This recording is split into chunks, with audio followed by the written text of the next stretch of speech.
عزیزان گرامی ام معبد رونے لگی. اتفاق کی بات ہے کہ حضرت ابوبکر صدیق کا گزر وہاں سے ہو رہا تھا. حضرت ابوبکر نے دیکھا اور پہچان لیا یہ ہماری مہمانی کرنے والی وہی خاتون ہے جو مکہ سے مدینہ آنے کے وقت بیچ راستے میں تھی. دیکھا آپ نے پہچان لیا, پوچھا ام معبد یہاں کیسے؟ وہ بھی چونک گئی. ارے تو وہی مبارک کے ساتھ آنے والا ساتھی تھا, تو یہاں کیسے؟ کہا میں تو یہیں رہتا ہوں. ام معبد نے کہا وہ مبارک کہاں ہے؟ وہ مبارک کہاں ہے؟ حضرت ابوبکر نے کہا کون مبارک؟ کون سے مبارک کی بات کر رہی؟ کہا وہی مبارک جو تیرے ساتھ آیا تھا, ایک رات میرے گھر قیام کیا, ایک رات میرے گھر قیام کیا تھا. صدیق اکبر مسکرائے, کہا اچھا تم نے ان کا نام مبارک رکھا, اللہ نے تو ان کا نام محمد رکھا ہے, وہ محمد ہیں. حضرت ابوبکر صدیق ام معبد کو لے کر کے بارگاہ مصطفیٰ میں پہنچے.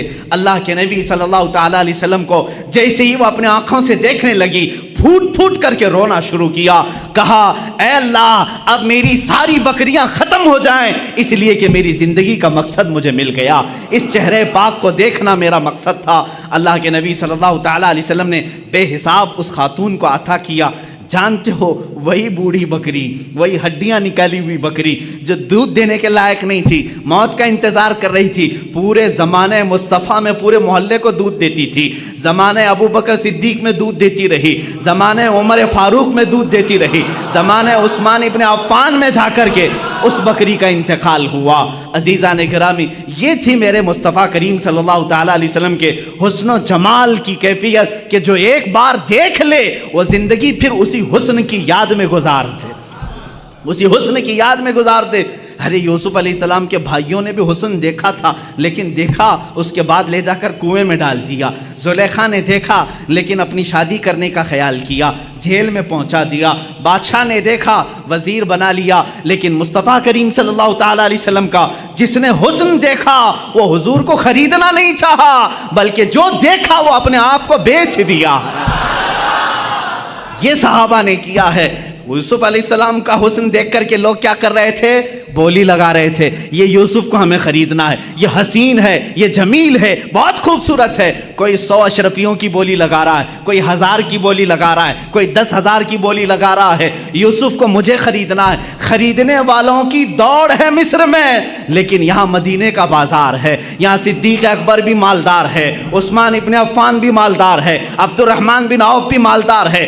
ایسا مالدار کہ اس زمانے کے کروڑ پتی نہیں ارب پتی بھی ان کے مال تک نہیں پہنچتے. لیکن یہ مصطفیٰ کو خریدنے نہیں آئے, بلکہ اپنے آپ کو اپنے مال سمیت مصطفیٰ کے بازار میں بیچنے کے لیے آئے ہیں. صدیق بھی کہتے ہیں آقا میرے ہر عضو پر, میرے ہر مال پر آپ کا اختیار ہے. عثمان بھی کہتے ہیں میرے ہر نفس پر آپ کا اختیار ہے. یہ صحابہ ہی کا تو نعرہ تھا, جب تک بکے نہ تھے تو کوئی پوچھتا نہ تھا. یا رسول اللہ تم نے خرید کر ہمیں انمول کر دیا. یہاں اپنے آپ کو بیچا جا رہا ہے, ارے وہاں نبی کو ہی خریدنے کی بات کی جا رہی ہے. ایک حسن خریدا جا رہا ہے اور ایک حسن پر اپنی جان فدا کی جا رہی ہے. اب یہاں پر اعلیٰ حضرت کا ہم کو سہارا لینا پڑتا ہے. امام اہل سنت, امام عشق و محبت اس کی ترجمانی کرتے ہیں. حسن یوسف پہ کٹی مصر میں انگشت زنا, اس کو سمجھنا پڑے گا, سمجھنا پڑے گا. اعلیٰ حضرت کے اشعار تھوڑی گاڑی اردو میں ہوتے ہیں, لیکن جب سمجھ جاؤ تو ایمان میں اضافہ بھی کرتے ہیں. حسن یوسف پہ کٹی مصر میں انگشت زنا, سر کٹاتے ہیں تیرے نام پہ مردان عرب. یا رسول اللہ اب یہاں پر میں بتاتا ہوں یوسف علیہ السلام کا حسن ہے, یوسف علیہ السلام کا حسن ہے. نمبر 1 حسن یوسف, اس پر کیا ہوا؟ کٹ گئی. عورتوں نے جان بوجھ کر کے کاٹا, کیا جان بوجھ کر کاٹا؟ واقعہ میں نے سنایا. زلیخا نے بلایا, اچانک کہا کہ لیمو کاٹو, عورتوں کے ہاتھ سے لیمو گر گیا اور کٹا کیا؟ اب اس کو مجھے بتائیں, عورتوں نے کاٹا یا خود کٹی؟ کٹ گئی. ارے میاں جان بوجھ کر کے کاٹنا الگ بات ہوتی ہے, اس کے لیے ہمت کی بات ہے, جگرے کی ضرورت ہوتی ہے. ہاں انجانے میں کٹ جائے الگ معاملہ ہے. حسن یوسف کو دیکھتی رہی اور کٹ گئی ان کی انگلیاں. لیکن کس کی انگلیاں کٹی؟ عورتوں کی. کہاں کی عورتیں؟ مصر کی عورتیں. عورتوں کی بھی کیا کٹی؟ انگلیاں. 5 چیزیں اعلیٰ حضرت نے ایک مصرے میں بیان کی.